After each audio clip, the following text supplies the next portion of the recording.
નમસ્કાર નમસ્કાર નમસ્કાર વિદ્યાર્થી મિત્રો, સ્વાગત છે આપ સૌનું મોસ્ટ આઈએમપી 5 મિનિટના વિડીયોની અંદર હું તમને આજે કહેવા જઈ રહ્યો છું 5 માર્ક્સમાં પૂછાનારો સૌથી અગત્યનો સવાલ, અને એ છે ફુગાવાના કારણો. દીકરાઓ, ફુગાવાના કારણો પરીક્ષાની અંદર પૂછાય તો ધ્યાન રાખજો. 5 માર્ક્સની અંદર બધે જ બધા કારણો સમજાવવાના છે, એક પણ છોડવાનો નથી, બધા જ સમજાવવાના છે. અને જ્યારે બધા સમજાવો તો ધ્યાન રાખજો, એમસીક્યુમાં ઘણી બધી વાર પૂછાય કે ફુગાવાના કારણો કેટલા છે. તો ફુગાવાના કારણો મેઇન બે છે: માંગમાં વધારો અને ખર્ચમાં વધારો. માંગમાં વધારાના પેટા 3 પરિબળો છે અને ખર્ચમાં વધારાનું કોઈ પેટા પરિબળ નથી. અન્ય કારણો છે, એના પેટા 3 કારણો છે. તો આ બાબતનું આપણે ધ્યાન રાખશું. બીજું કે આ માંગમાં વધારો થાય એનું રીઝન શું?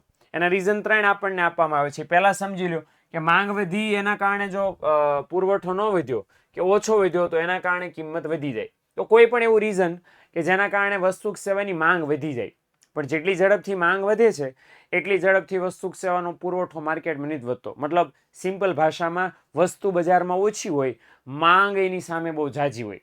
ઓકે, તો ત્યારે શું થાય? વસ્તુની કિંમત વધે. અચ્છા, દેશના અર્થતંત્રમાં માંગ વધી, એના કારણે જો ફુગાવો સર્જાય તો એને માંગ પ્રેરિત ફુગાવો છે કહેવાય. ઓકે, માંગ વધી એના કારણે ફુગાવો સર્જાણો, તેવા ફુગાવાને માંગ પ્રેરિત ફુગાવો તમે બોલી શકો. અચ્છા, આ માંગ પ્રેરિત ફુગાવો જે છે એના પેટા 3 પરિબળો છે. પહેલું માંગમાં વધારાનું પરિબળ છે નાણાં પુરવઠામાં વધારો. કે ભાઈ, દેશના અર્થતંત્રમાં નાણાવાદી અર્થશાસ્ત્ર એવું માને છે ફુગાવો નાણાકીય ઘટના છે. એટલે નાણાંમાં પુરવઠામાં વધારો અચાનક થઈ જાય તો લોકોની આવકમાં વધારો થાય. અને સિમ્પલ વાત છે કે આવકમાં વધારો થાય તો પછી પરિણામ એ આવે કે એના કારણે છે લોકો માંગ વધારે, પણ જેટલી ઝડપથી માંગ વધે એટલી ઝડપથી પુરવઠો ન વધે, પરિણામ શું આવે? ફુગાવો. ઓકે, તો મેચલપ નામના અર્થશાસ્ત્રી કીધું કે વધુ નાણું ઓછી વસ્તુને પકડવા દોડે, ફુગાવો સર્જાય છે. માંગમાં વધારાનું બીજું રીઝન જાહેર ખર્ચમાં વધારો. સરકાર દેશના વિકાસ માટે આંતર મૂડી માળખાની સુવિધાઓ, વાહન વ્યવહાર, સંદેશાવ્યવહાર, વીમો, બેન્કિંગ, શિક્ષણ, આરોગ્ય આ બધું વિકસાવે. એના કારણે લોકોને રોજગારી મળે, રોજગારી મળતા આવક વધે, આવક વધતા માંગ વધે, અને એની સામે જો પુરવઠો ન વધ્યો તો ફુગાવો સર્જાય. અને ત્રીજું સાદું સિમ્પલ વસ્તી વધારો. દર વર્ષે આપણા દેશમાં 2% દરે વસ્તી વધે છે. તો સમસ્યા એ છે કે 2% દરે વધતી વસ્તી આપણા દેશમાં વસ્તુ સેવાની માંગ ઝડપથી વધારે કરે છે, અને એના કારણે પરિણામ એ આવે છે કે ફુગાવો સર્જાય છે. ઓકે, તો પહેલું એ મેઇન રીઝન થઈ ગયું. બીજું એ મેઇન રીઝન છે ખર્ચમાં વધારો. તો કયા કયા ખર્ચમાં વધી જાય? ભાઈ, ઉત્પાદન સાથે જોડાયેલા એવા તમામ ખર્ચા કે જે વધે તો એના કારણે વસ્તુ સેવાનું ઉત્પાદન ખર્ચ વધી જાય. ઉત્પાદન ખર્ચ વધે તો વેપારી વસ્તુની કિંમતમાં પણ વધારો કરે, જેને આપણે ફુગાવો કહીએ છીએ. તો કીધું છે કે ભાઈ પુરવઠાલક્ષી અર્થશાસ્ત્ર, મતલબ જેણે એ અર્થશાસ્ત્ર બનાવ્યું છે એ લોકો એવું કહે છે કે વસ્તુ સેવા બનાવવાના ખર્ચમાં વધારો થાય તો પણ વસ્તુઓના ભાવમાં વધારો થાય. કઈ રીતે? તો કે કાચા માલની કિંમત વધે, યંત્રોના ભાવ વધે, વીજળીના બિલ મોટા આવે, પાણીના દર મોંઘા થઈ જાય, શ્રમિકોનું વેતન વધી જાય, વાહન વ્યવહાર ખર્ચ વધી જાય, આ બધું વધી જાય.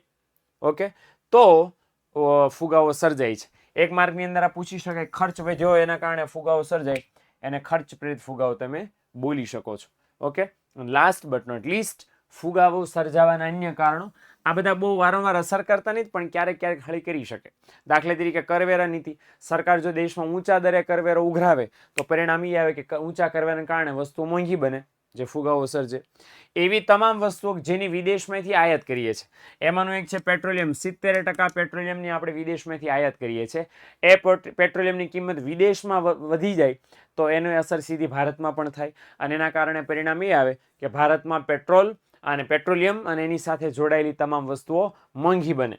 અને last but not least number 3, અછત. તો વસ્તુ સેવાની અછત બજારમાં, જો કોઈ પણ વસ્તુની અછત લાંબા ગાળા સુધી રહે તો એનું સીધું અને સિમ્પલ પરિણામ શું આવે? ફુગાવો સર્જાય. ઓકે, તો ફરી એકવાર કહી દઉં, 5 માર્ક્સની અંદર જેટલા સવાલો પૂછાય છે એમાં એકાદો આ એક સવાલ એવો છે ફુગાવાના કારણો કે ભાઈ તમારે બધા લખવા પડશે, એક પણ નહીં ચાલે. એમ સાહેબ 5 બાકીના સવાલોમાં 5 મુદ્દા ચાલશે, આમાં તમારે 5 મુદ્દા લખવા પડશે. આ બાબતનું 5 નહીં, સોરી, બધા લખવા પડશે મુદ્દા. એ બાબતનું જરાક ધ્યાન રાખજો. મળીએ નેક્સ્ટ વિડીયોની અંદર. ત્યાં સુધી આવજો. ટાટા, બાય બાય, સી યા.